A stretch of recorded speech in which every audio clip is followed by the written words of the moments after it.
जगदलपुर के ढिमरापाल medical college में अनाधिकृत रूप से संचालित दुकानों को बगैर आवंटन किए हुए कुछ लोग सालों से चला रहे हैं और शासन को लाखों रुपए का चूना लगा रहे हैं। साथ ही बाहर की प्राइवेट एम्बुलेंस भी मेडिकल कॉलेज में चल रही है और बस्तर के भोले भाले गरीब आदिवासी मरीजों से मोटी रकम लेकर के उन्हें रायपुर के निजी अस्पताल में ले जाया जा रहा है। इस पूरे मामले की शिकायत मिलने के बाद बस्तर कलेक्टर ने एसडीएम तोकापाल को जांच के आदेश दिए हैं और एक दिन पूर्व ही मेडिकल कॉलेज के डीन और अधीक्षक को पत्र जारी कर जवाब तलब प्रस्तुत करने को कहा गया है। बताया जा रहा है कि 2013 में DMFT फंड से बनी हुई दुकानों और कैंटीन को बिना टेंडर लिए हुए ही बाहरी लोगों द्वारा कब्जा कर चलाने की शिकायत मिली थी और बस्तर कलेक्टर ने एसडीएम तोकापाल और CMHO को जांच कर कब्जा लिए हुए लोगों को बाहर करने के हेतु कार्रवाई करने को कहा था। बता दें कि सालों से कुछ लोगों ने सिंडिकेट तरीके से इन दुकानों को चला रहे हैं और करोड़ों रुपए की कमाई भी कर चुके हैं, लेकिन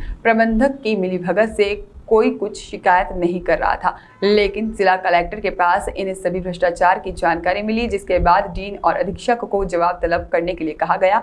इधर आज जांच के लिए मेडिकल कॉलेज पहुंचे अधिकारियों ने जांच पूरी कर ली है और जिला कलेक्टर को सौंप दी है। साथ ही में वहीं इस मामले में मेडिकल कॉलेज के डीन का कहना है कि जिस किराना दुकान और कैंटीन की बात की जा रही है वह 2013 से चल रही है। तत्कालीन समय में उच्च अधिकारियों के निर्देशन के बाद से चलाया जा रहा है, लेकिन आवंटन की प्रक्रिया अब तक नहीं की गई है और उनसे राशि लेने की बात पर जवाब गोलमाल दिया। साथ ही मेडिकल कॉलेज में प्राइवेट एम्बुलेंस की शिकायत जरूर मिली है और उन्हें बाहर कर दिया गया है। और वहीं इस पूरे मामले में जिला कलेक्टर ने कहा है कि बेहतर स्वास्थ्य सुविधाओं के लिए बने मेडिकल कॉलेज को किसी भी तरह का भ्रष्टाचार बर्दाश्त नहीं किया जाएगा और जो भी दोषी होगा उसके खिलाफ कार्रवाई की जाएगी। अब तक का हिसाब लिया जाएगा। इधर उधर कंप्लेन किया है, दुकान तो है नहीं, एक भी दुकान नहीं है। 2013 में जब मेडिकल कॉलेज प्लस हॉस्पिटल हमारे स्टूडेंट लोगों को शिफ्ट किए तो वहाँ पर कोई आसपास में भी कोई दुकान नहीं था। वो जिस दुकान के बारे में बोल रहे होंगे ना, दुकान है बोल के, वो हमारा सेंट्रल वर्कशॉप है, सेंट्रल स्टोर है। उसको स्टूडेंट के फ़ायदे के लिए उस समय के डीन साहब ने एक छोटा सा जगह दे दिया कि तुम डेली नीड्स का ज़रूरी सामान जो उपयोग होता है ना, उसको हमारे बच्चों के लिए खोल के रखो। ये है कहानी। सर, मैं कैंटीन और किराना दुकान की बात चर्चा हो रही थी, शुरू से ही दे दिया गया कि कौन कैंटीन तो है नहीं अपने पास। पर कैंटीन चल रही है सर। कौन सी कैंटीन? वो स्टूडेंट का मेस है। ये एमसीआई नाम से हर हॉस्टल में मेस होता है। कैंटीन नाम की चीज़ हमारे यहाँ कोई नहीं है। और जो किराना दुकान की बात आ रही है सर, शुरू से वो देखिए, किराना दुकान के बारे में ही बोल रहा हूँ मैं। 2013 में जब इधर कुछ भी आसपास में कोई दुकान नहीं था, हमारे यहाँ करीब करीब 400 स्टूडेंट थे।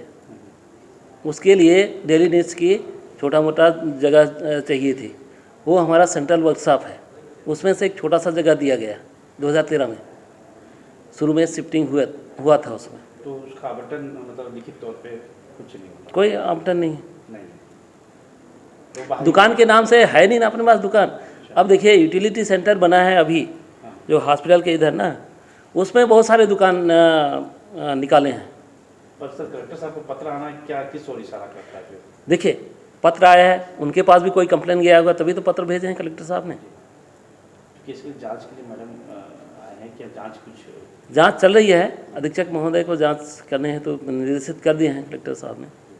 सर, एक शिकायत और है, इसमें बहुत सारे मेडिकल कॉलेज में आम लोगों के लिए बेहतर व्यवस्था हो सके, इसके लिए जिला प्रशासन लगातार काम कर रहा है और हमने पूरी तरह से एसडीएम को ये जिम्मेदारी दी है कि किसी भी प्रकार का कोई अनाधिकृत कोई किसी का कब्जा होता है तो उसको हटाएं और उसका जो भी ड्यू बनता है लीगल रूप से उसको भी वसूला जाए।